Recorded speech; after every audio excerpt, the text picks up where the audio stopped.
So hi guys, welcome to my YouTube channel. Guys, आज की इस वीडियो में हम बात करेंगे कि बोर्ड एग्जाम की जो कॉपी होती है, कॉपी में आप ये तीन काम करो। ठीक है, ये अगर तीन चालाकी आप अपने बोर्ड की कॉपी में कर देते हो तो 101% आपको इतना ज़्यादा नंबर मिलेगा कि आपको खुद पे विश्वास नहीं होगा। ठीक, भले ही आपने क्वेश्चन का आंसर ठीक से नहीं लिखा हो, लेकिन बोर्ड एग्जाम की कॉपी में अगर ये तीन काम कर देते हो तो टीचर इतने ज़्यादा इंप्रेस होते हैं उन तीन काम से कि आपको पूरे के पूरे नंबर दे देते सभी क्वेश्चन में। ठीक है, लेकिन आपको ये तीन काम पता होना चाहिए। ये तीन काम तभी पता होगा जब आप वीडियो को एकदम बिल्कुल लास्ट तक देखोगे। अगर आप वीडियो पे को पहली बार देख रहे हैं तो लाइक जरूर कर दीजिएगा। ठीक है, तो ये तीन काम बताएंगे, जो तीन काम अगर आप बोर्ड एग्जाम की कॉपी में ये तीन काम करते हो, तीन चालाकी कर देते हो, तो टीचर खुश होकर पूरा नंबर देगा और कभी जिंदगी में वो फेल नहीं कर सकता है। ठीक है, तो आइए जान लेते हैं जो तीन सबसे मोस्ट इंपॉर्टेंट काम है। वो चाहे जो भी स्टूडेंट है सभी को ये तीन काम जरूर करना है अपनी कॉपी में, क्योंकि इससे आपको 10 से 15 नंबर ज़्यादा मिलेंगे। ठीक है, तो आइए जान लेते हैं पहला जो काम है वो क्या है। यहाँ पे जो पहला काम है, सबसे पहले बोर्ड पेपर में, ठीक है, जो आपको बोर्ड एग्जाम की कॉपी मिलती है में दिए गए प्रश्नों को क्रम से करें।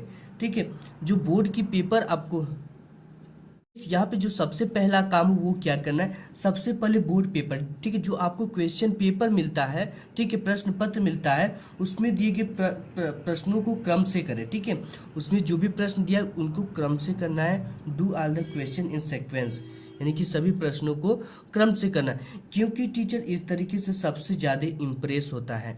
ठीक है, इस जो ये तरीका है, क्योंकि वो बार बार नंबर को आगे फ्रंट पेज पे चढ़ाता है, जिससे अगर आप सीक्वेंस से कियोगे, क्रम से करोगे, तो क्या होगा कि वो जल्दी जल्दी करता जाएगा। ठीक है, और उसका जो दिमाग है वो ठंडा रहेगा, क्योंकि अगर देखो कोई भी अगर चीज़ें वैसी होती तो अपने आप गुस्सा अंदर आ जाता है। ठीक है, वो नेचुरल है गुस्सा आना।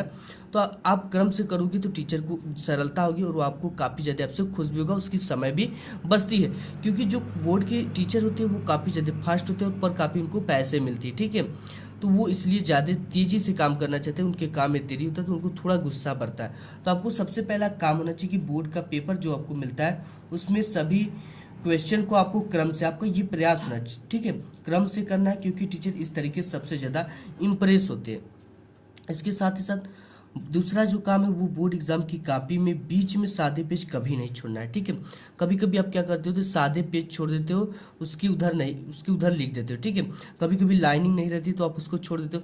आपको सादे पेज नहीं छोड़ना है। कभी कभी टीचर वहीं तक चेक करता है, टीचर पेज पलटता है, लेकिन आप पे थोड़ा ज़्यादा उसका जो दिमाग होता है ना वो गुस्सा हो जाता है। तो आपको क्या करना है कि बोर्ड एग्जाम की कॉपी में बीच में सादे पेज कभी नहीं छोड़ना है। सभी प्रश्नों का उत्तर जरूर दें। ठीक है, आपको जितने भी प्रश्न हैं सभी प्रश्नों के उत्तर जरूर देना है। प्रश्न नहीं आता तो स्टिक को लगा देना, टीचर खुश होकर पूरा नंबर देंगे। ठीक है, अगर कोई भी प्रश्न नहीं आता, उससे रिलेटेड कुछ भी कीवर्ड पता है आपको, उस चैप्टर से रिलेटेड कुछ कीवर्ड पता है, ठीक है, तो आप उसमें लिख सकते हो, अपने शब्दों में लिख सकते हो, अपने शब्दों में बनाकर लिख सकते हो, टीचर जरूर नंबर देगा। ऐसा कोई टीचर नहीं जो कि आप अपने शब्दों में बनाकर उससे रिलेटेड कुछ भी लिख दोगे तो वो नंबर देगा। ठीक है, 101% सभी टीचर नंबर देते हैं और खुश हो जाते हैं कि आपने अपने शब्दों में लिखा है। लेकिन इसके अतिरिक्त आप कसम लिख दोगे, गाली लिख दोगे, गाना लिख दोगे, शायरी लिख दोगे, प्रेम पत्र लिख दोगे, तो इससे टीचर काफ़ी ज़्यादा नाराज होता है और आपको नंबर भी नहीं देगा। इसके साथ ही साथ जो तीसरा जो और मोस्ट इंपॉर्टेंट काम है, किसी भी प्रश्न का आंसर लिखते समय वर्ड लिमिट को ध्यान में रखें। ठीक है, देखो वर्ड अगर कोई भी 150 का पूछा गया तो 150 में लिखना, 50 का पूछा गया तो 50 में लिखना है, उत्तर 30 में पूछा गया 30 शब्दों में उत्तर दीजिए तो 30 में देना। देखो इसको अगर आप ध्यान नहीं दोगे, ज़्यादा या कम लिख दोगे भी तो नंबर आपका कट जाएगा। ठीक है, तो आपको देखो करना क्या है, इससे आपका टाइम भी बचेगा और दूसरे क्वेश्चन छूटने के चांसेस भी कम रहेंगे। ठीक है, अगर आपको लगता है कि ये कम ही लिखें तो आप एक दो लाइन छोड़ दीजिएगा, समय बचता है तो उसमें आकर पूर्ति कर लीजिएगा। ठीक है, ध्यान में रखें और हैंड राइटिंग को क्लियर एंड अट्रैक्टिव रखें। देखिए सबसे ज़्यादा मायने होता है हैंड राइटिंग। ठीक है, अगर हैंड राइटिंग आपको क्या करना है, क्लियर एंड अट्रैक्टिव रखना है। देखो अगर आपकी राइटिंग खराब है तो ये ट्रिक लगा देना आपको, जैसे ये मेरी राइटिंग बहुत ज़्यादा खराब है। ठीक है, तो हमने क्या किया, जितने भी आप राइटिंग लिखो किसी भी प्रश्न का, ठीक है, हमने लिखा है तो शब्दों से शब्दों के बीच क्या करना है, एक पेन की दूरी कर देना। ठीक है, एक पेन की, कुछ नापना अपना नहीं, जो पेन लिए उसी से एक पेन की दूरी रहेगी तो क्लियर एंड अच्छा देखने में लगती है।